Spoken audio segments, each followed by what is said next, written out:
হযরত আলী রাদিয়াল্লাহু তাআলা আনহু একবার জিহাদের ময়দানে তীর বিদ্ধ হলেন। সাহাবীরা চাইলেন তিনার পা থেকে ওই তীরটা খুলে ফেলতে, কিন্তু পারলেন না, তিনি বড্ড ব্যথা পেলেন। রাসূলুল্লাহ সাল্লাল্লাহু আলাইহি ওয়াসাল্লাম সাহাবীদেরকে নির্দেশ দিলেন, আমার আলী যখন নামাজের মধ্যে দাঁড়াবে তুমি তখন তার পা থেকে তীরটা খুলে ফেলবে। যথারীতি হযরত আলীর কাররামাল্লাহু ওয়াজহু নামাজের মধ্যে দাঁড়ালেন।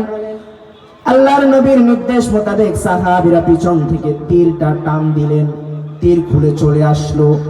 হযরত আলী রাদিয়াল্লাহু তাআলা আনহু নামাজের পূর্ব মুহূর্তে দাঁড়ানোর সময় যখন তিনার পায়ে তীর বেঁধেছিল, যখন খুলতে চাইলেন তখন তিনি বড্ড ব্যথা পেলেন। কিন্তু যখন নামাজের মধ্যে দাঁড়িয়ে গেলেন, যখন সাহাবীরা তীর খুললেন, বিন্দু পরিমাণও ব্যথা পান নাই।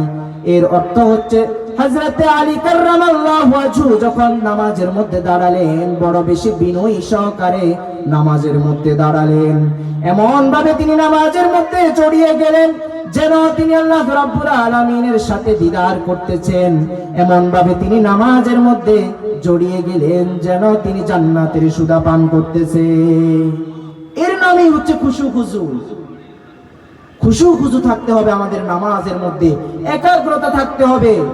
বড় বেশি আফসোসের বিষয়, আমরা যখন আজকে নামাজের মধ্যে দাঁড়াই আমাদের নামাজগুলো কেন জানি একাগ্রতা হয় না।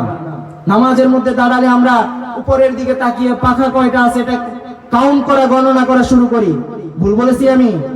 সময়ের দিকে তাকিয়ে আমরা সময় হিসাব করি, সেকেন্ড কতটুকু গিয়েছে। ইমাম সাহেবকে পিছন থেকে আমরা খেকর দিয়ে সিগন্যাল দিয়ে থাকি যে দ্রুত নামাজ শেষ করেন। অথচ কথা ছিল কি?